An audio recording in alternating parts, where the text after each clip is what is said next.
CTHULHU Jack. As the spawn of a great old one, I've been around for many eons and have witnessed the expanse and collapse of countless universes. Among many things my octopoid pappy taught me, it was that if you work hard, good things will come.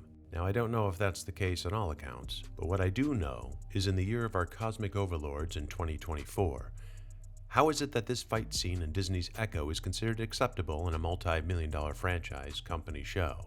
We had come a long way from the early days of network superhero entertainment, I thought. So today I wanted to take a trip down the memory hole to compare this highly talked about fight scene to one I rewatched the other night from an early 90s low-budget extravaganza, Martial Law, starring Cynthia Rothrock.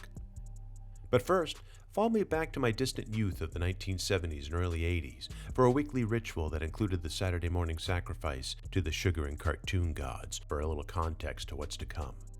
After a fill of Johnny Quest and Star Blazers, it was time for Saturday afternoons that would reign supreme with a double dose of Kung Fu theater. This was my first venture into live-action wild acrobats, swordplay, and colorful costumes, topped with copious fight scenes that every little junior Kung Fu master wants just as they're coming down off their saccharine high. As the mid to late 80s rolled in, I needed more of my martial art fix, but sadly, domestic markets weren't carrying the recent Chan or Michelle Yao exports from Hong Kong yet. But I was able to obtain VHS dupes from Laserdisc that a Chinese market vendor would rent to me at an appalling rate. It was a bonus to catch any English subtitles. Most had only been translated into Cantonese and Mandarin. These action movies had elevated beyond what I grew up on and were pure fun. Then there was my discovery of Cynthia Rothrock, who landed on the scene as an American martial artist and actress from Southern California that appeared in these HK action movies at the time. Back then, this was a rare bird to see. She was and still is a firecracker of power, showing off her infamous scorpion kick as well as her agility, able to go toe-to-toe with some of Hong Kong's and USA's best and finest. Not excluding, of course, the great Australian martial artist and actor Richard Norton. This all brings me back to the other night watching 1991's Martial Law with Cynthia Rothrock and Chad McQueen. Yes, that's Chad McQueen. I chose one of Cynthia's fight scenes from this flick solely. Trying to compare one of her HK appearances would be a fool's errand. They're in a league of their own. Now, this movie is not an HK film, but a 90s American dopey action flick, also starring David Carradine and Oddjob with an 80s holdover vibe. These flicks always make me happy. For one, I worked on low-budget action films back in my Hollywood days of employment, and they were a hoot. So I have a warm spot deep down in my cockles for their chutzpah. Now, some will argue that Cynthia is a highly accomplished martial artist prior to being an actress, comparatively speaking to the Echo actress, who is also working with an actual mechanical leg. I get that. I'm not looking to take anything away from actress Eloqua Cox. This is directed purely at the producers and filmmakers from an entertainment standpoint on how far we have fallen and relied too much on what works for the current thing and not for the characters and material itself.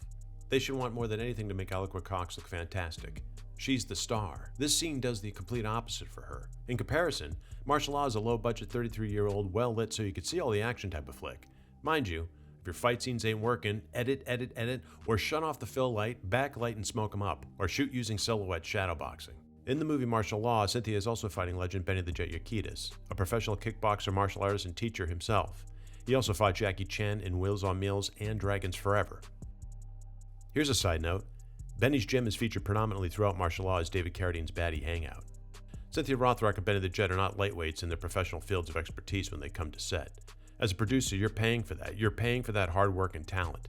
They are the attraction. When you take that away or cheapen it because of what's in vogue now, the charm and entertainment wears to resemble a husk of what hard work and advancement came before.